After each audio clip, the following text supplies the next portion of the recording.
Hello, my name's Adrian Goldberg and welcome to the Byline Times podcast. The Byline Times, it's what the papers don't say, what radio doesn't report and what telly doesn't tell you. This time, Kwasi Karteng's fiscal statement, his first as Chancellor in Liz Truss's new government. Was it a budget for the rich? The headlines certainly make it sound like that. Bankers' bonuses and the 45p top rate of income tax both scrapped. Us lesser mortals will also get a penny in the pound off our basic income tax as well. These are being hailed as the biggest tax cuts for 50 years. But can the country afford them at a time when the government is also having to subsidise energy prices?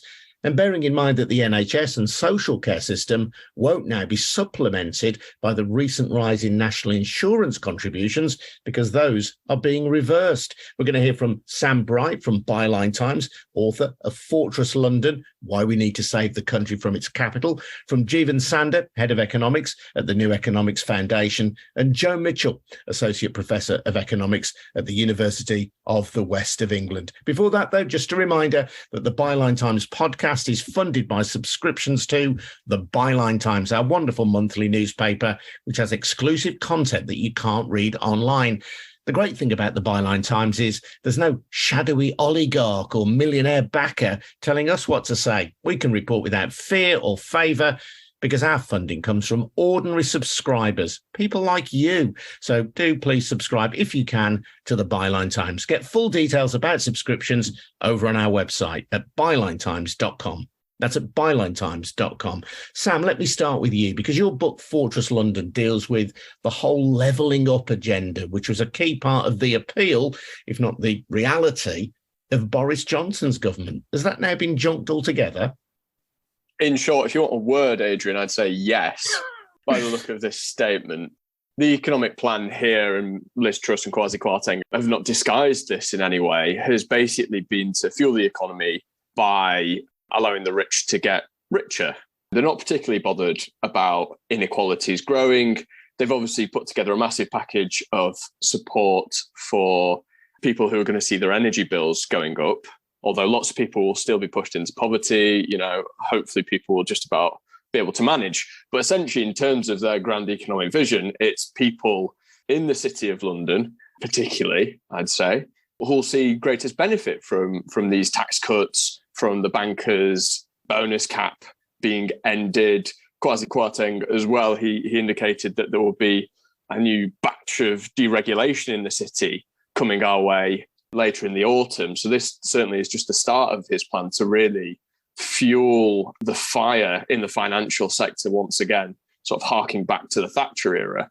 So yeah, it's very much concentrated growth around London, which then in theory trickles down to the rest of the population. Infrastructure investment wasn't really talked about in this statement. Obviously, there was some indications that the government would try and speed up some infrastructure projects by deregulating or speeding up the planning process for these projects. But if there aren't any infrastructure projects in the pipeline that they really want to hammer away on, then it doesn't seem that fast pace will benefit the public sector in any meaningful way. And Joe, Sam has touched on it there, trickle-down economics. Joe Biden said the other day that he'd had enough of trickle-down economics. It seems like Liz Truss and Kwasi Karteng can't get enough of it. So just explain briefly what trickle-down economics is and how it might play out as a result of this budget. Yeah, it is ironic that Joe Biden sent that tweet just as trickle-down economics, so-called trickle-down economics, seems to be given a resurgence from Liz Truss, although I don't think she was the deliberate target. The theory, and I stress very much that this is the theory of trickle-down economics in the sense that this is what people who support it will tell you, is that in order to grow the pie, to use this awful culinary metaphor, which is around everywhere, meaning in order for there to be more money to share around, what we need to do is share it more unevenly. We need to make the rich richer, but in the process of them getting richer, everybody else will also get richer. They won't get as rich as the rich, of course, but it's the best you can do. The people at the bottom might get an extra tenner a week, but if we don't give the people at the top an extra £1,000 a week, then the people at the bottom won't get anything. So it's a bit difficult, it's a bit sad, but look, this is the best we can do, is the theory. That's what they'll tell you, and that's how they'll justify The idea essentially that rich people will splash the cash and we poorer people down the economic chain will benefit from that. They will hire us to mow their lawns. They'll get us to do their laundry, and they will create jobs in the economy that the rest of us can then benefit from. Yeah, I mean, there are a few different justifications as to how it actually works. I mean, one version, sort of the standard version, is that the entrepreneurs, the business people, the people with the ideas and the drive forward dynamism have to be unleashed. And that's where the sort of deregulation comes into it, have to be given the money to allow them to turn their ideas into practice. The sort of idea that it's Elon Musk that's making us all richer, so you've got to make sure he's got access to all the sort of resources and power that he needs. But yeah, as you say, there are other versions which are sort of slightly more mundane, which is that, you know, if you're lucky, Elon Musk might hire you to do his dishes or mow his lawn, and then you're also getting some money this way. There are more technical versions about if you raise taxes, actually you get less tax, and this kind of, you know, all of these theories I think are just completely disproven. And the reality is you don't even get a trickle. You get upward movement in fairly substantial amounts with these kinds of policies.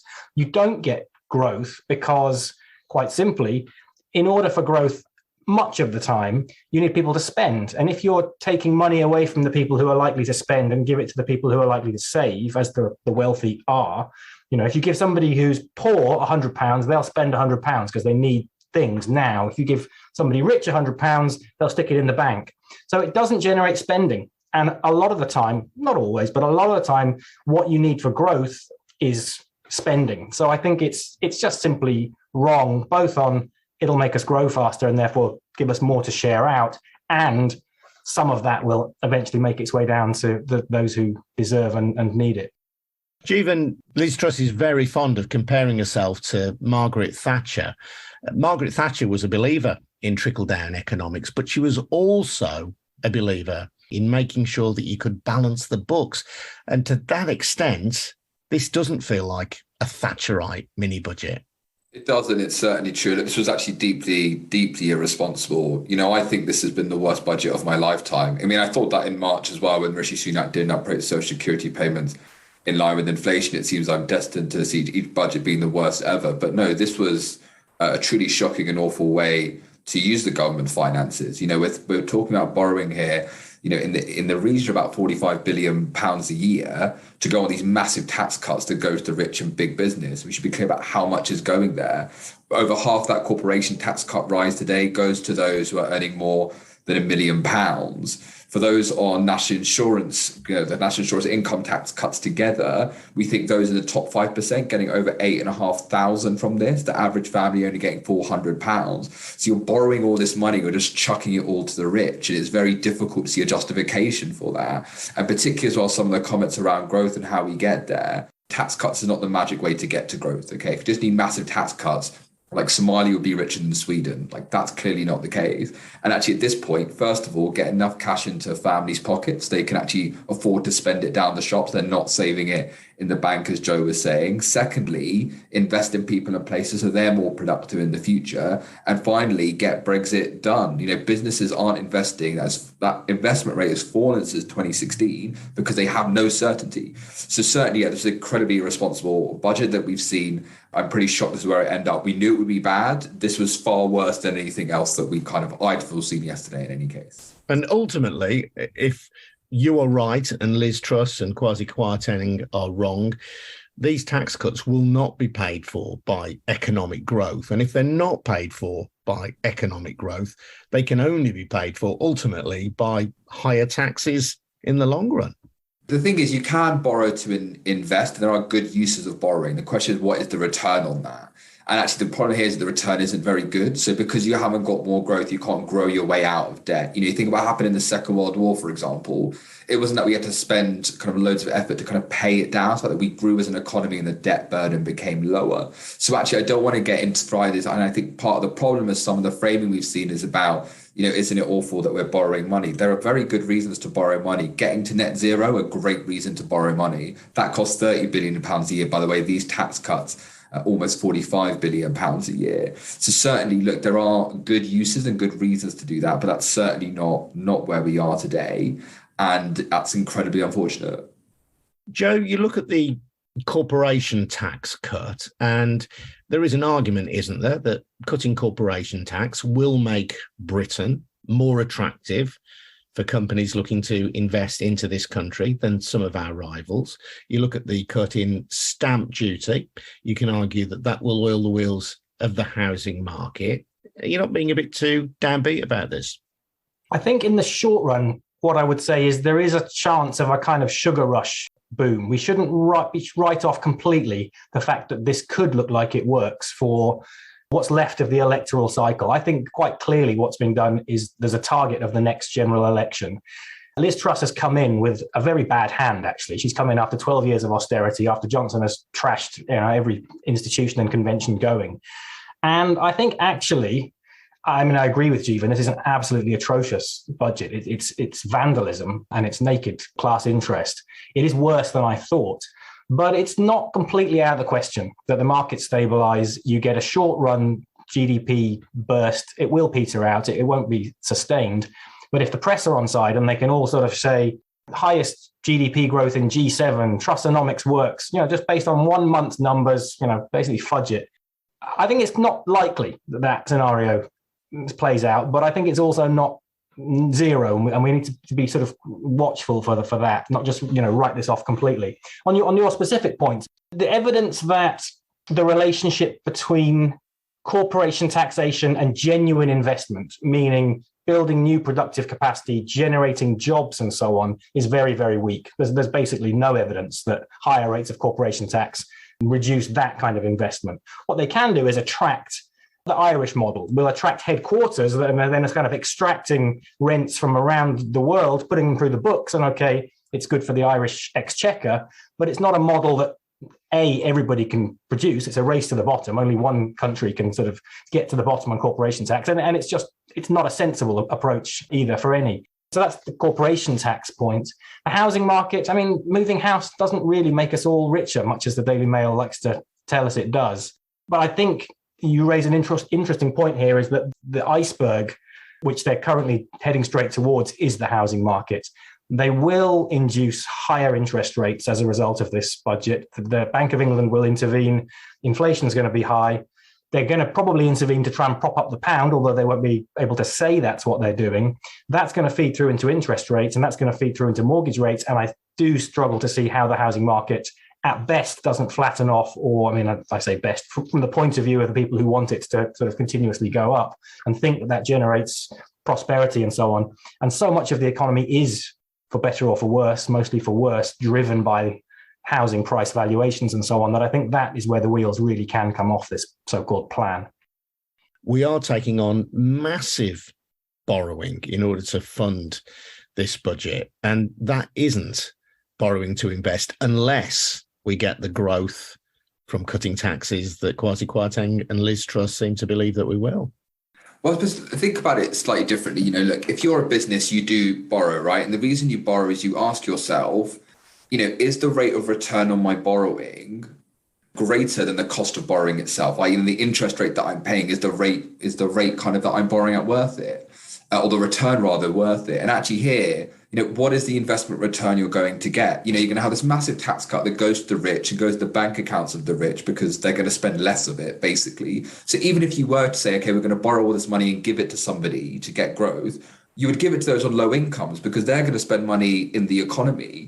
More broadly, there's no kind of incentive reason. People have a very good reason to work hard in this country. And the very good reason to work hard is we're all struggling to pay our energy bills. Almost half of us are struggling to pay those energy bills. 2.6 million kids growing hungry. So there's no way in which I can see that this does end up being kind of a positive benefit for the United Kingdom. It is just a hugely irresponsible way to transfer kind of money from the treasury, if you like, to those at the top. I'd also say as a side point, I know we use the word trickle down, but trickle down suggests that it does trickle down. And actually evidence indicates it doesn't. It just stays right there. Tax cuts to the rich, they stay with the rich. And that's in the short term. In the much longer term as well, it damages growth because when you're giving all that money to the rich, actually means that those in the middle and the bottom find it far harder to make ends meet. They have to try and keep up in some way. That damages their healthcare, that damages their productivity. And if those at the bottom, those on low incomes are really struggling to pay their bills, actually, as parents, it's pretty hard to sit down with the kids and do the ABCs or read to them at night. And that damages your future productivity as well. So there's lots of reasons why actually this budget, by doing a huge increase in inequality, will actually damage our future growth prospects. That's the thing here. This is an anti-growth budget. It's not a pro-growth budget. And it is fairy tale economics, right? The fairy tale economics of just a massive tax cut. It's childish. Back in the Middle Ages, our tax national income must have been far, far lower than it is today, probably 10 times lower as a portion of national income. People in the Middle Ages didn't pay income taxes, didn't pay corporation taxes. And things weren't very well then. Things weren't going great. Life expectancy was about 30-something years old. There was no schools. There was no education. There were no light bulbs, for God's sake. So I'm not sure that was entirely due to the Chancellor at the time's tax policy, in fairness. Let me bring Sam in here, because part of the narrative, I think, Sam, and I've heard this played out in interviews I've heard in other media, and it's been touched on here, is that inequality is not a bad thing. As long as you as a worker are getting more money in your pocket at the end of the week, then it doesn't really matter to you if a banker is getting a bonus or if somebody at the top of the economic tree is having to pay less tax.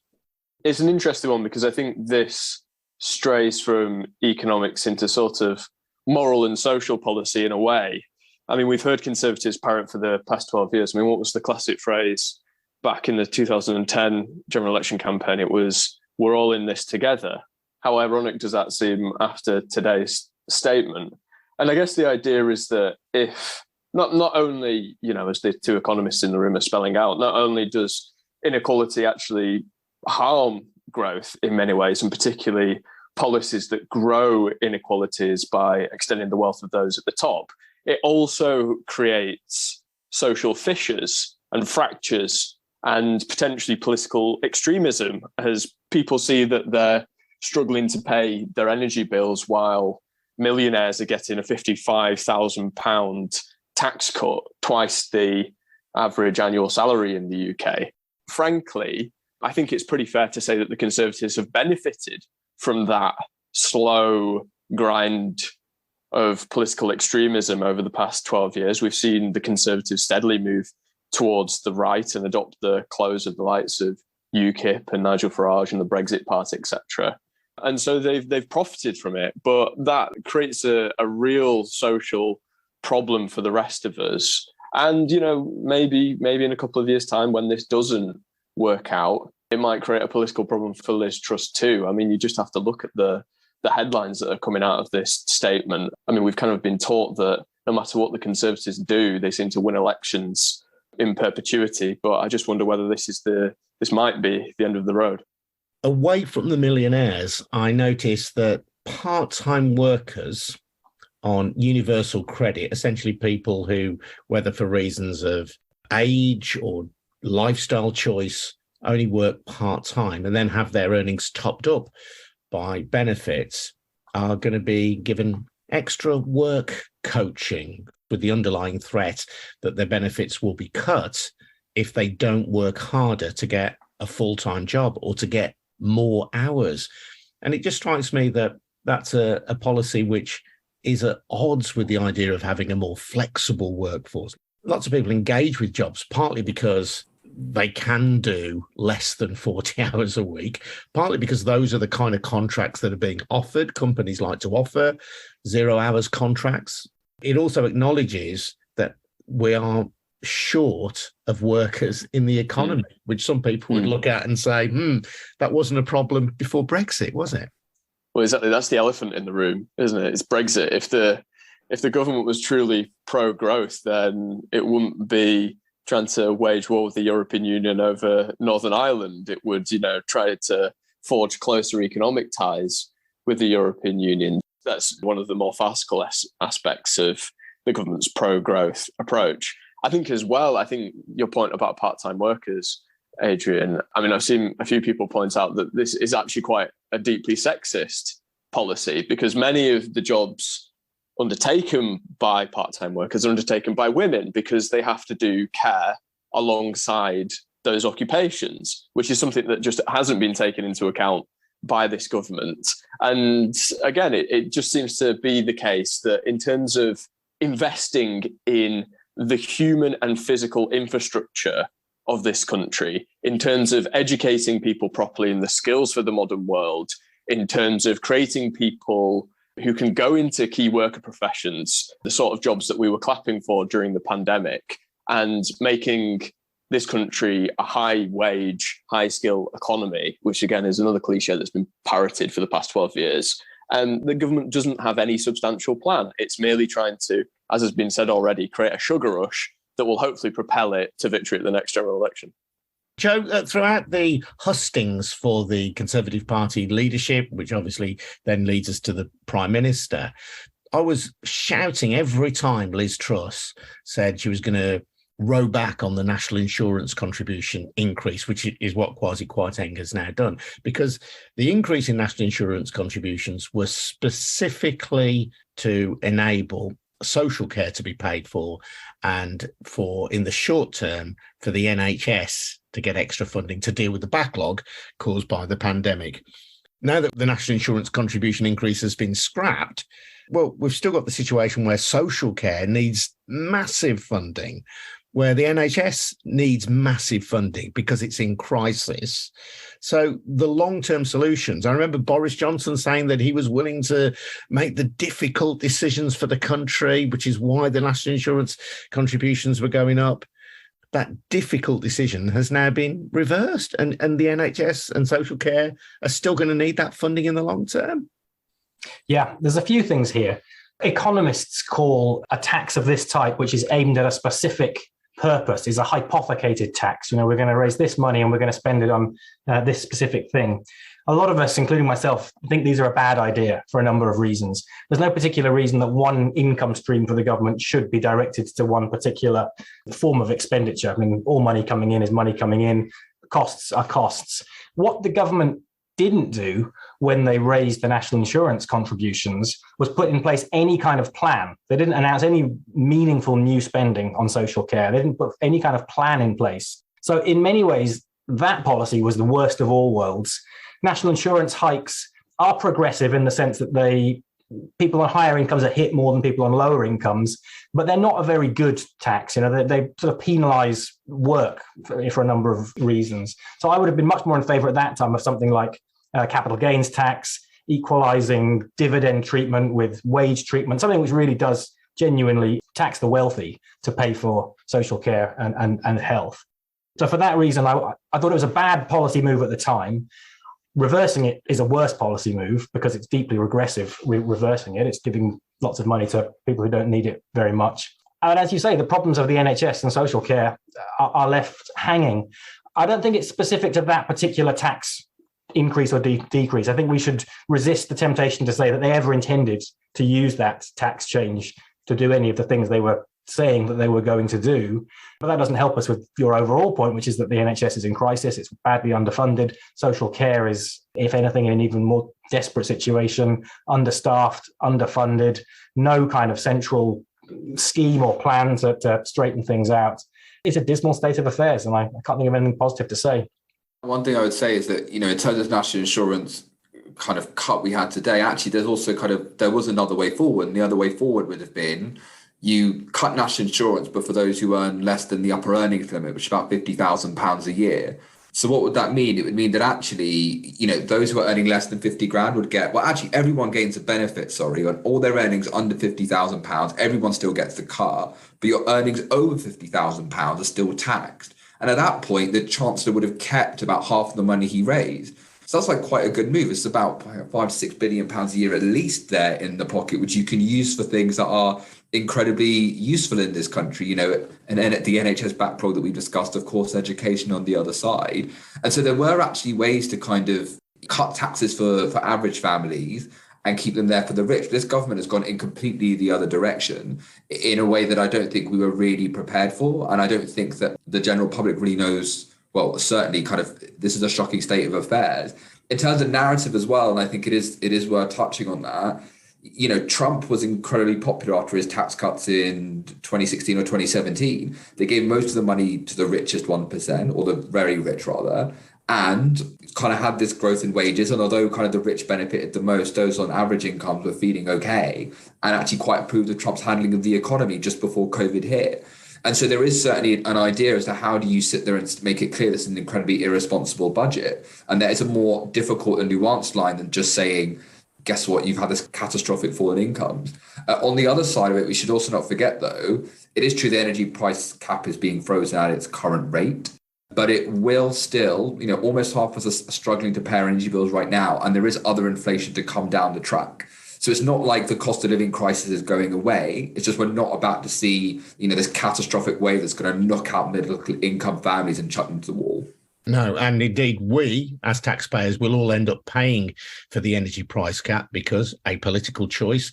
The government has said that it won't impose a windfall tax on the energy companies, unlike many of our European counterparts.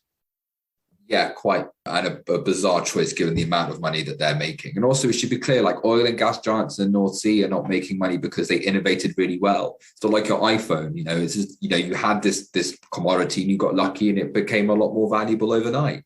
It makes entire sense to tax that. And maybe also you tax that and you invest in things like home insulation and renewables and a better grid. So we don't end up in this situation in the future. And that's something else we haven't seen, by the way. No plan to get our bills down. What happens after this year the energy price freeze ends? And if the gas price doesn't fall, we're in the same position again. No plan to get that sorted. This is very much a hit and hope situation. And if things don't turn up the right way, this budget's going to look, it looks awful right now. It's going to look incredibly awful in a year's time if that is the case. Sam, our executive editor on Byline Times, Peter Jukes, is fond of talking of a punditocracy, a government run by newspaper columnists. And I have to say that this feels like a budget that could have been dreamt up by the editorial leader writers of The Sun, the Daily Mail and the Telegraph. I can't remember in my lifetime seeing a situation where the government of the day, and particularly its economic policy, have been so aligned with the cheerleaders for the Conservatives in the press. Yeah, certainly. I mean, you've seen a whole host of people come out to say, and these are Conservatives, saying, thank God we finally got a proper Conservative administration for the first time in 12 years. And, you're just rubbing your head in disbelief at that. Because if I remember correctly, didn't David Cameron and George Osborne cut the higher rate of tax? Didn't they reduce corporation tax? Didn't they reduce the size of the state? And so we've been left in this situation, this current economic situation that we're trying to revive ourselves from, as a result of the very policies or similar policies to the ones that Liz Truss is trying to implement. So that is a very peculiar line coming out of some elements of the punditocracy. I think it's worth saying as well, plenty of people have been pointing this out recently, but Liz Truss is very, very close to a group of pseudo-intellectuals, I don't think you could call them any more than that, in the Tufton Street network, that are basically libertarian think tanks / pressure groups that advocate on behalf of these exact policies. I saw it tweeted earlier that basically the government is now a sandbox, a policy sandbox for the Institute of Economic Affairs, which is one of the most prominent of these think tanks. And these are pretty radical measures that they're advocating on behalf of, that then trickle down. The only thing that does trickle down in modern British politics to, like you say, the front pages of the Sun and the Telegraph. And then they're read, they're, consumed by ministers and then pumped out as ideological policies by, in the dispatch box. And we have a very strange way of making policy in this country at the minute. And it looks like it's going to continue for a while longer, a couple of years at least.